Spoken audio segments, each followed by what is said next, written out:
जिन पैसों पर आज तुम इतना फुदक रही हो ना, ये पैसे तुम्हारी दीदी वाग देवी के पास कहां से आए? आज तुम लोग राजयोग का अनुभव कर रहे हो, ये योग हमारे परिवार से आया है।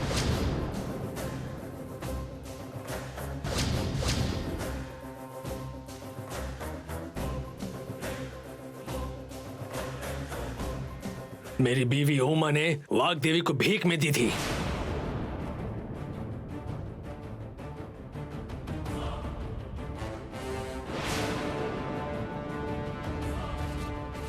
पिताजी अब माँ के बारे में जिक्र कर रहे हैं।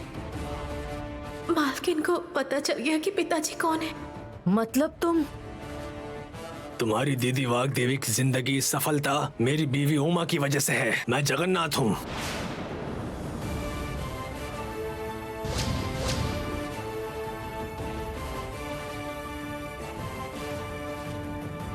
अगर उस दिन मेरी बीवी ने वाग देवी की मदद नहीं की होती तो आज तुम्हारी दीदी वाग देवी के पास नाम, संपत्ति, धन, दौलत कुछ नहीं होता।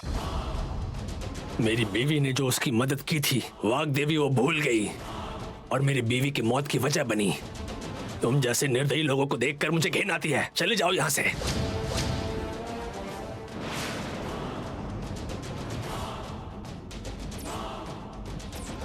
मतलब मेरी दीदी पर जो गुस्सा है उसी वजह से मेरे जीजाजी पर तुमने जानलेवा हमला किया था? चुप करो। अगर मैं उसे मारना चाहता ना तो इतना इंतजार नहीं करता। अगर मुझे बदला लेना होता ना तो मैं वो बदला तभी ले लेता जब मेरी बीवी मर गई थी। ऐसे निर्दयी और धोखेबाज इंसान को मारकर मुझे जिंदगी में कुछ नहीं मिलने वाला। कुछ नहीं, कुछ हासिल नहीं होगा मुझे। मैं उसे दोबारा कभी नहीं देखना चाहूंगा। देखना नहीं पड़ता और तुम्हें मजबूर में देखना पड़ा, इसलिए गुस्से में आकर तुमने हत्या करने की कोशिश की? नहीं नहीं, ऐसे गिरे हुए घटिया इंसान को मारकर मेरे दिल को शांति कभी नहीं मिलेगी। कोई भी अपराधी ये कभी नहीं कहेगा कि उसने ही अपराध किया है। तुमने बस बदला लेने के लिए ही मेरे जीजाजी पर जानलेवा हमला किया। जो सोचना है सोचो तुम। जितनी अकड़ दिखानी है दिखाओ। सजा तो तुम्हें भुगतनी ही पड़ेगी जगन्नाथ। ये तो होकर ही रहेगा। अब तुम्हें कोई नहीं बचा सकता। मैं भी देखती हूँ कि तुम जेल से बाहर कैसे आते हो। मैं तुम्हें नहीं छोड़ूंगी। तुम्हें क्या लगता है कि मैं डर जाऊंगा? मुझे छुड़ाने के लिए मेरी बेटी सरस्वती है।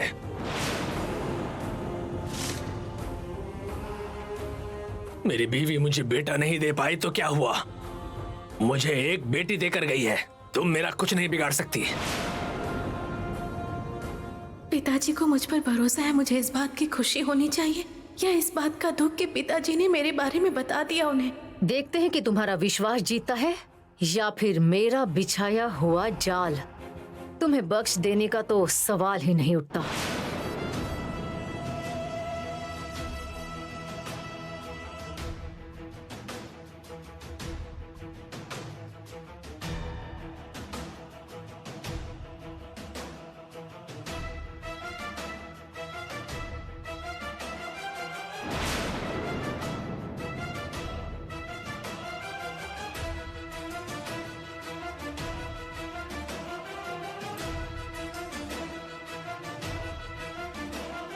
ए सुनो,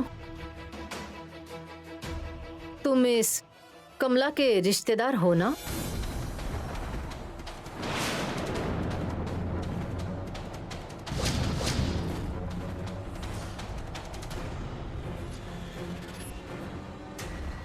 कभी इस कैदी की बेटी सरस्वती आई है इससे मिलने?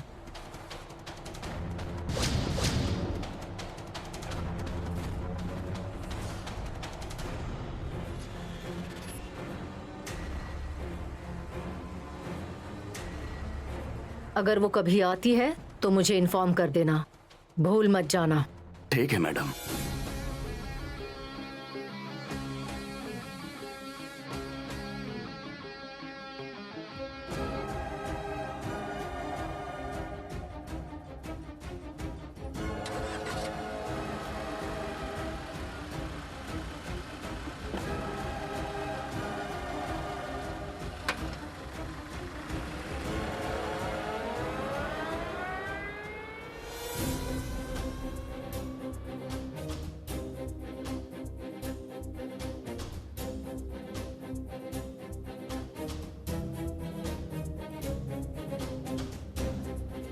देखते हैं कि तुम्हारा विश्वास जीतता है या फिर मेरा बिछाया हुआ जाल।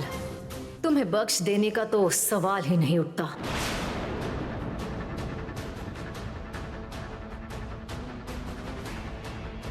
अगर इसकी बेटी सरस्वती से मिलने आती है तो अगर इस कैदी की बेटी सरस्वती से मिलने आती है तो मुझे इन्फॉर्म करना। पैसों से हम हर चीज नहीं खरीद सकते। तुमने जैसा कहा था वो पैसे को देखकर झुका नहीं। तुम्हें लगता है कि तुम जीत गई। नहीं, मैं ऐसा क्यों सोचूंगी मालकिन? आप कहाँ, मैं कहाँ? हम जैसे गरीब लोग आपसे मुकाबला कभी नहीं कर सकते मालकिन।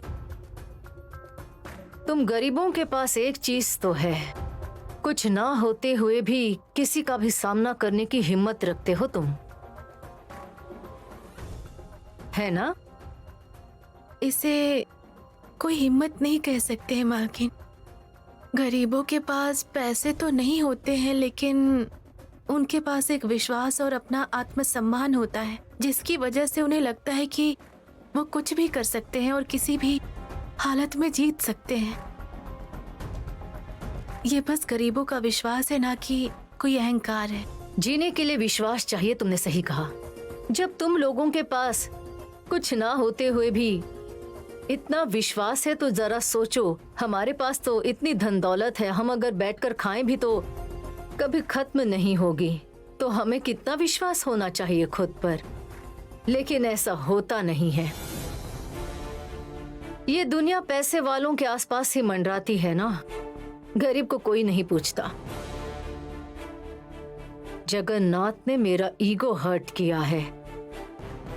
मुझे लगता था कि वो मेरे जीजाजी का फ्रेंड है, लेकिन वो तो जीजाजी से बदला लेना चाहता था, ये मैं अब समझ गई हूँ। अब मैं उसे किसी भी हालत में नहीं छोड़ूंगी। हाँ, स्वाभिमान क्या होता है मैं उसे दिखाऊंगी। उसे फांसी की सजा दिलवाऊंगी मैं उसे जिंदा नहीं छोड़ूंगी। अब तक मुझे लग रहा था कि ये छोटी मोटी समस्या है, लेकिन ये समस्या तो बढ़ती जा रही है। क्या करूं अब मैं?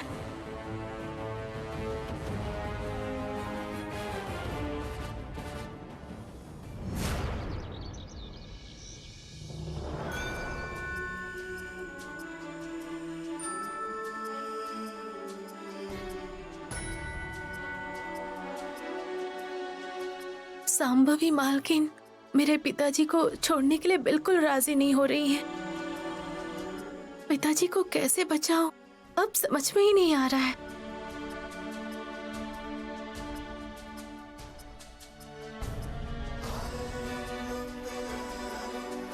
अब वाकई में लग रहा है कि आपके सिवा मेरे पिताजी को कोई और नहीं बचा सकता है।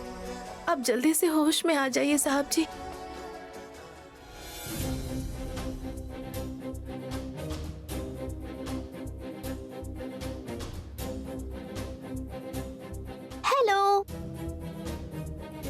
टेंशन में क्यों लग रही हो? कुछ भी नहीं है। तुम्हारा चेहरा देख के मैं समझ सकती हूँ कि तुम झूठ बोल रही हो। हम दोनों फ्रेंड हैं ना? फ्रेंड से कभी भी झूठ नहीं बोलना चाहिए। क्या हुआ बताओ? मेरी कुछ समस्या है जिसका समाधान होने से पहले ही दूसरी नई समस्या आ गई है। क्या करूं? कैसे उन समस्याओं का समाधान करूं? कुछ समझ नहीं पा रही हूँ। जब समस्याएं आती हैं, तब हमें साहस से उसका सामना करने की ताकत खुद ही आ जाती है। वाग्देवी माँ ऐसा कहती हैं। तुम एक बहुत अच्छी इंसान हो और अच्छों के साथ हमेशा अच्छा ही होता है। जब मुसीबत आती है तो हम दुखी हो जाते हैं, लेकिन तब भी हमें खुश रहना चाहिए। मुसीबत से कभी नहीं डरना चाहिए। हमारी खुशी को देखकर मुसीबत डर जाएगा। मैं एक फ्रेंड के तौर पे नहीं बोल रही हूँ, वाग्देवी मैडम बन के बोल रही हूँ।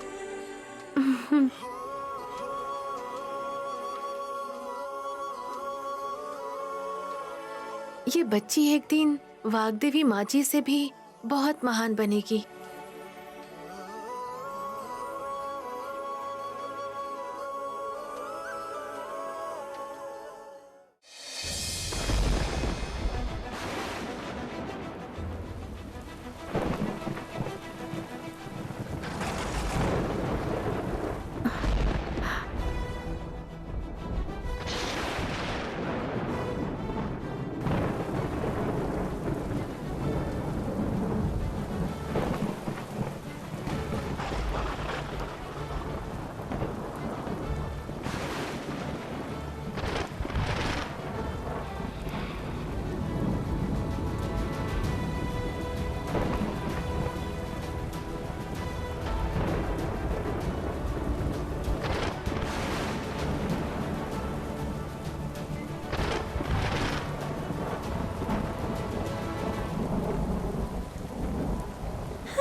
चिनी चिनी चिनी चिनी चिनी।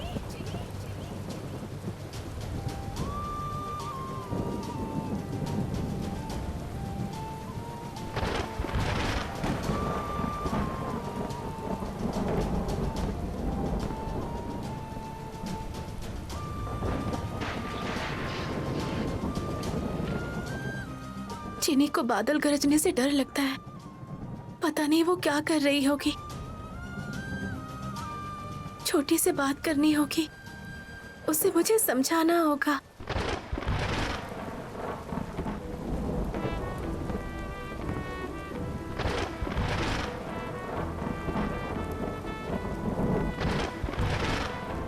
इस एटमॉस्फेयर में राहुल के पास जाऊंगी तो मम्मी के अकॉर्डिंग फिजिक्स और केमिस्ट्री दोनों वर्कआउट हो जाएंगी।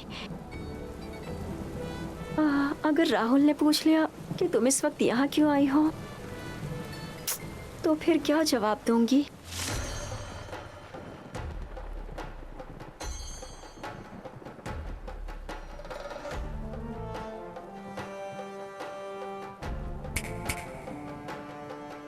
इतनी देर से क्या सोच रही है? यही कि राहुल के साथ केमिस्ट्री कैसे वर्कआउट करनी चाहिए। ऐसे सोचने से कुछ नहीं होता, करने से जरूर होता है। देख कितना अच्छा मौसम है। इस ठंडे ठंडे मौसम में तू अगर उसके पास जाएगी ना तो वो खुद तुझे अपनी बाहों में ले लेगा, समझी? तू जा जल्दी से काम शुरू कर दे। अरे तू मेरे सामने क्यों ऐसे शर्मा रही है? राहुल के सामने जाकर शर्मा कर काम बन जाएगा। ऐसी सिचुएशन में वर्कआउट करने के लिए बारिश बहुत हेल्प करती है। जा।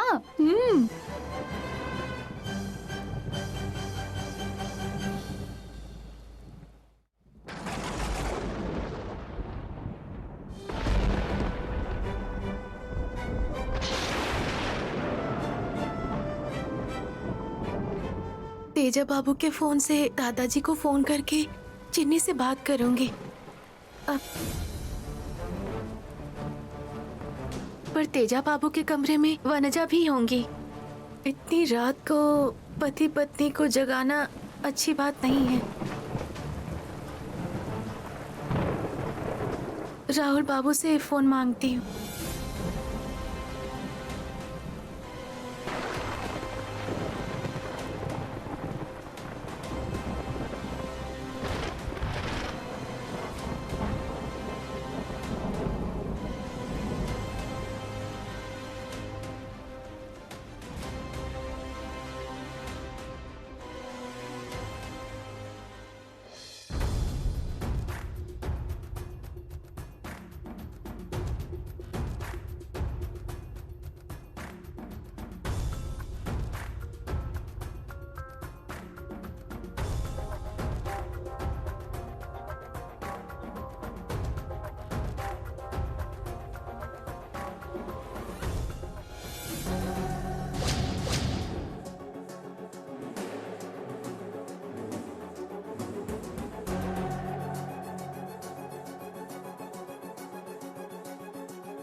लाइट भी चली गई है, अब मुझे कोई नहीं देख सकता।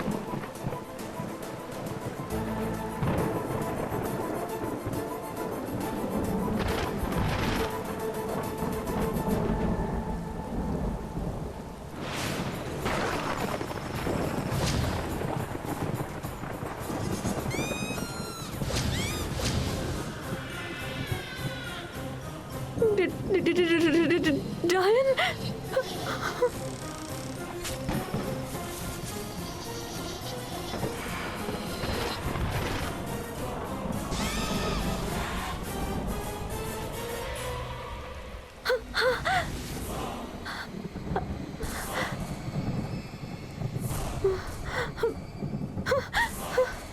दीदी,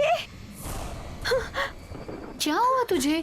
तू ऐसे वापस क्यों लौट आई? बता ना, क्या हुआ? कुछ बताएगी? राहुल के कमरे में मैंने भूत देखा। क्या भूत देखा तूने? अरे बेवकूफ, ये बात जाकर तू राहुल से बोल, मुझसे क्यों बोल रही है? नहीं दीदी, सच में भूत ही देखा था। तू तो अपने आप में ही एक चुड़ैल है, तुझे भूत कैसे दिख सकता है? चल मुझे भी दिखा। नहीं दीदी, मैं नहीं जाऊंगी। तू चल ना, मैं हूं ना तेरे साथ, क्यों डर रही है? चल।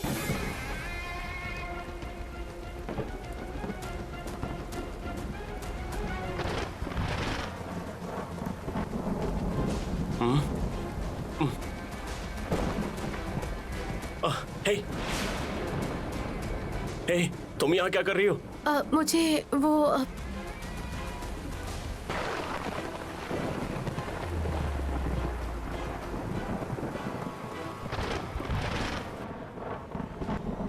नहीं दीदी, मेरी बात सुनो।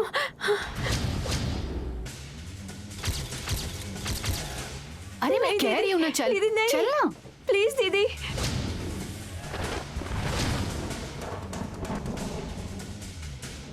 कोई आ रहा है, अगर तुम्हें देख लिया तो प्रॉब्लम हो जाएगी।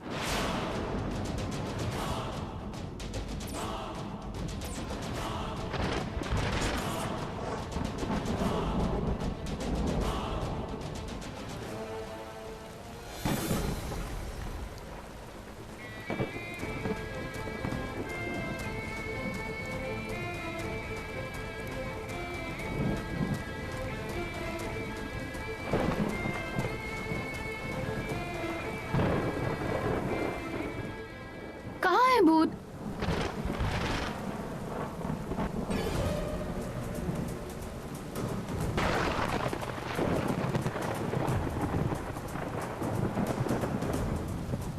कमरे में तो राहुल भी नहीं है, चलना देखते हैं। उस भूत को मैंने इसी कमरे में देखा था। जब तुझे दिखा तो मुझे भी तो दिखना चाहिए ना, लेकिन कुछ भी तो नहीं है यहाँ। भूत हर किसी को नहीं दिखता है। आप में इतना दिमाग है क्या दीदी? बेवकूफों की तरह बात मत कर।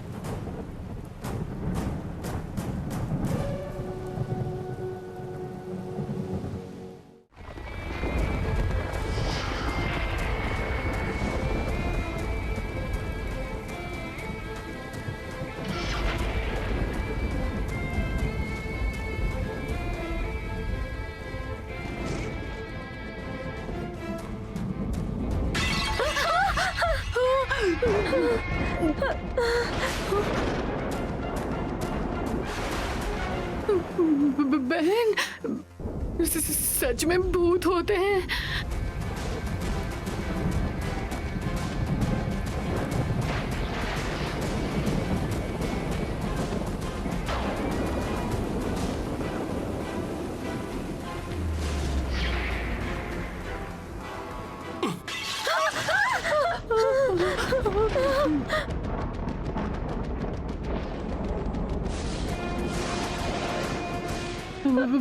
एहसास की तो छोड़, यहाँ सच में भूत है।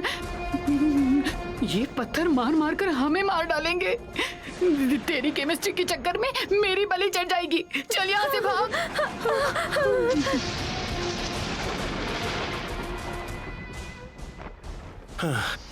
लगता है चले गए।